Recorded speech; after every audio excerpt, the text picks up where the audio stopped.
রূপাঞ্জনা তাদের সঙ্গে মিশে ভালোবাসার গল্প শোনালেন এবং একসঙ্গে কাজ করতে উদ্বুদ্ধ করলেন। তার ভালোবাসার প্রভাব সবাইকে একত্রিত করল। গ্রামে যেন শান্তির বাতাস বয়ে গেল। শেষে তিনি একটা পাহাড়ের চূড়ায় পৌঁছালেন, যেখানে তাকে তার নিজের একটি প্রিয় মূল্যবান জিনিস, তার মায়ের দেওয়া সোনার হার ত্যাগ করতে বলা হলো। রূপাঞ্জনা মায়ের স্মৃতিকে হৃদয়ে রেখে সেটি উৎসর্গ করলেন। এক রাতে রূপাঞ্জনা গভীর জঙ্গলে প্রবেশ করলেন। তিনি দেখতে পেলেন একদল শিয়াল একটি বালককে তাড়া করছে। বালক সাহায্যের জন্য চিৎকার করছিল, বাঁচাও, বাঁচাও, কেউ আমাকে বাঁচাও।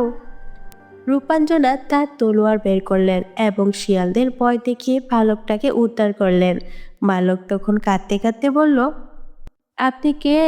আপনি আমার জীবন বাঁচালেন। আমি তারালুকের রাজকুমারী রূপাঞ্জনা। তোমাকে সাহায্য করাটা আমার কর্তব্য। আমার পরিবারের কাছে কোনো খাবার নেই। আমি জঙ্গলে এসেছিলাম খাবার খুঁজতে।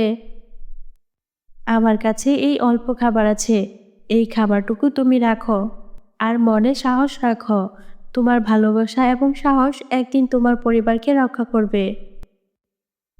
এরপর অনেক বাধা পেরিয়ে রূপাঞ্জনা শেষ পর্যন্ত উপত্যকার গুহায় পৌঁছালেন, যেখানে ভয়ঙ্কর ড্রাগন বজ্ররাস বাস করত।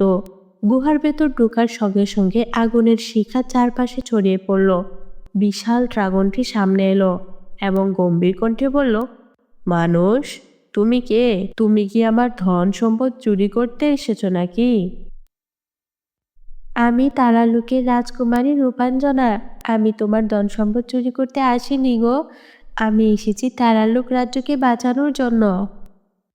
তুমি কি জানো, এই ধন সম্পদ শুধু সৎ আর সাহসী ব্যক্তিরাই পেতে পারে? হ্যাঁ, আমি তা প্রমাণ করতে এসেছি। ড্রাগন তখন তাকে একটা চূড়ান্ত পরীক্ষার মুখোমুখি করলো। পরীক্ষাটি ছিল রূপাঞ্জনাকে একটা কঠিন সিদ্ধান্ত নিতে হবে। তিনি কি নিজের জীবনের বিনিময়ে তারালুককে বাঁচাতে পারবেন? রূপাঞ্জনা বিন্দুমাত্র দ্বিধা না করে বললেন, রাজ্যের মানুষের শান্তি আর সৌভাগ্যের জন্য আমি সবকিছু ত্যাগ করতে রাজি।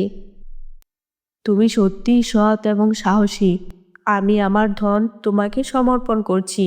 এটি নিয়ে তারালুক রাজ্যে ফিরে যাও। রূপাঞ্জনা রত্ন নিয়ে রাজ্যে ফিরে এলেন। রত্নটি তারার সাথে সংযুক্ত করা হলো, আর আকাশ আবারও উজ্জ্বল হয়ে উঠল। রাজা সৌরভেন্দ্র, রানী লক্ষণা এবং রাজ্যের মানুষ আনন্দে হেসে উঠল।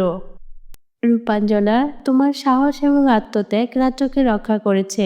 তুমি সত্যিই তারালুকের রক্ষাকর্তা। আমার কন্যা শুধু রাজকুমারী নয়, সে আমাদের সকলের জন্য একটি উদাহরণ। এরপর তারালুক রাজ্য আবারও শান্তি আর সমৃদ্ধিতে ভরে উঠল। রূপাঞ্জনার এই কাহিনী চিরকাল রূপকথার গল্প হয়ে রইল।